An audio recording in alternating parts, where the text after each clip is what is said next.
এরকম গাইতে শেয়ার ভালো আছো? আলহামদুলিল্লাহ আমিও ভালো আছি। আজকের ভিডিওটা হলো আমি রাজার রেসিপি তোমাদের সাথে শেয়ার করবো। আমি রাজার রেসিপিটা অনেকেই জানে, একদম সিম্পল বা একদমই কঠিন ব্যাপার না, একদম মিডিয়াম ব্যাপার। সো ফার্স্টে আমগুলোকে একদম সাইজ মতো কেটে ধুয়ে নিয়েছে। তারপর ধুয়ে নেওয়ার পর সরিষা বাটা, হলুদ হলুদ গুঁড়া, লবণ দিয়ে ভালো করে মাখায় নিতে হবে। মাখায় একটা পাত্রে দিতে হবে, একদম ভালো করে মাখায় নিয়ে একটা পাত্রে রাখতে হবে। তারপর দেখো সুন্দর করে ফার্স্টে দিয়ে দিব হচ্ছে সরিষা বাটা, হলুদ গুঁড়া, ওগুলোকে ভালো করে দিয়ে মাখায় নিতে হবে। আমু তো একবার তোমাদেরকে মাখায় দেখাইলই, দেখতে থাকো আমু কত সুন্দর করে মাখাইতেছে।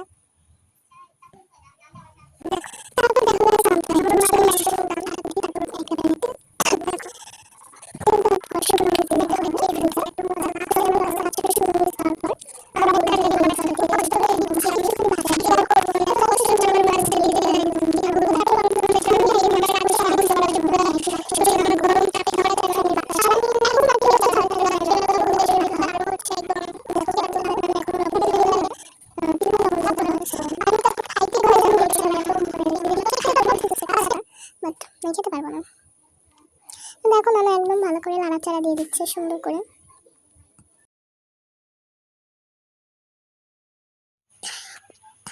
তারপর এগুলোকে ভালো করে নাড়াচাড়া দিয়ে দিবে।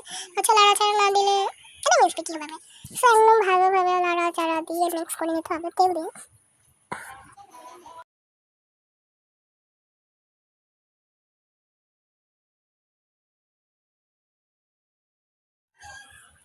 এই তো আবার এসে বললাম আমি 2 মিনিট পর, মানে আমি ভয়েসটা অফ করে দিয়েছিলাম। দেখো কত সুন্দর লাগতেছে, ইয়ামজি ইয়ামজি ম্যাঙ্গো ম্যাঙ্গো। দেখো কাঁচা ম্যাঙ্গো, মানে আমার মোস্ট ফেভারিট অফ ম্যাঙ্গো, যেটা কাঁচা হোক পাকা হোক, আমার আম ভালো লাগে, আমি আম প্রিয় গাল। সো ভালো করে দেখো একদম আমগুলো হয়ে গেছে। দেখো এখন আমিও পাটা ভালো করে হচ্ছে এগুলো দিচ্ছে, মানে সরিষাগুলোকে একদম মেশিন করে বেটে নিবে আমু পাটায়। আপনারা ব্লেন্ডার আছে পাটায় বেটে দিবেন, আমাদের ব্লেন্ডার আছে বাট আমরা ব্লেন্ডারে করি। তারপর 25টার মতো রসুন দিয়ে ভালো করে ভেজে নিতে হবে, হালকা ব্রাউন ব্রাউন করে। সো চলো একদম ব্রাউন ব্রাউন করে ভেজে নিব। দেখছো কত সুন্দর লাগতেছে না ভাজার সময়? আর দেখো এটা কিন্তু একদমই সবাই ভালো লাগে। কার কার রসুন ভালো লাগে অবশ্যই বলবা, দেখতে থাকো। আর এই রসুনগুলো একদম ভালোভাবে ভাজার পর এরকম একটা চুলা অল্প আঁচ করে পাতলা বসায় দিতে হবে। তারপর রসুনগুলোকে দিয়ে দিতে হবে, রসুনগুলো দিয়ে ছড়াই দিতে হবে। দেখো রসুনগুলোকে একদম ছড়াই দিব এরকম করে নাড়াচাড়া দেওয়ার পর দিয়ে দিতে হবে সরিষা বাটা।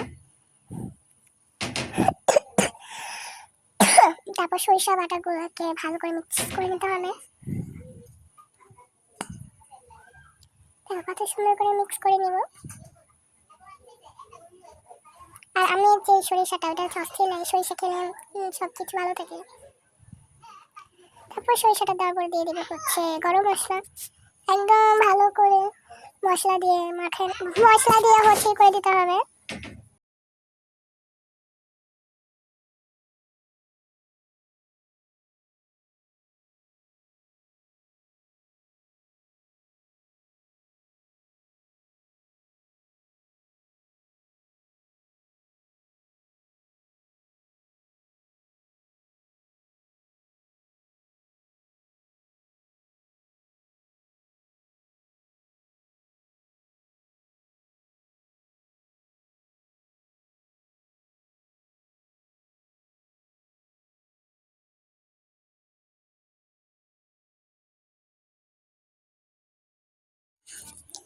এটা হচ্ছে পাঁচফোড়নটাকে একদম ভালো করে বেটে নিতে হবে। পাঁচফোড়নটা কাঁচাই হয় না, তোমরা সবাই জানো।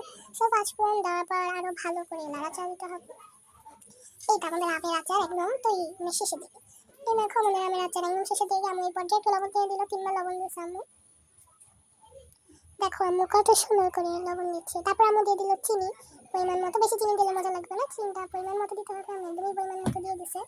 আর এখানে জানো আম কত কেজি ছিল?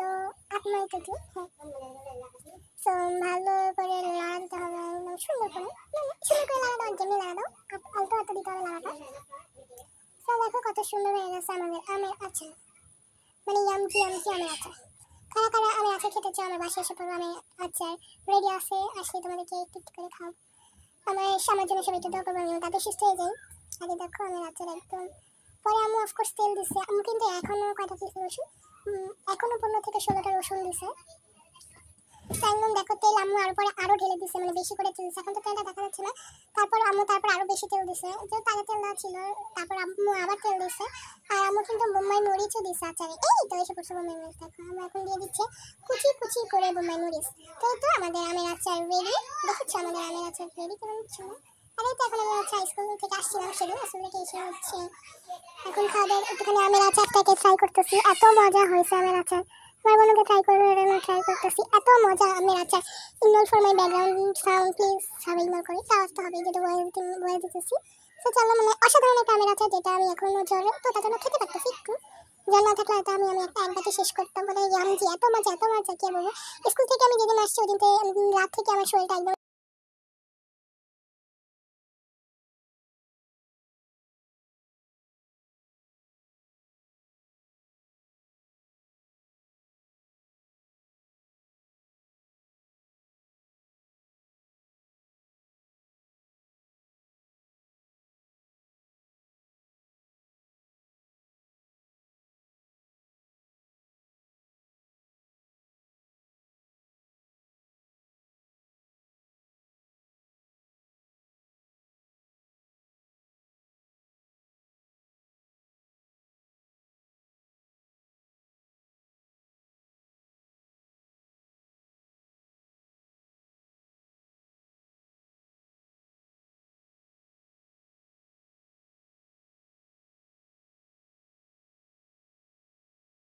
And bye bye guys, like comment share করতে একদমই ভুলবা না, টাটা।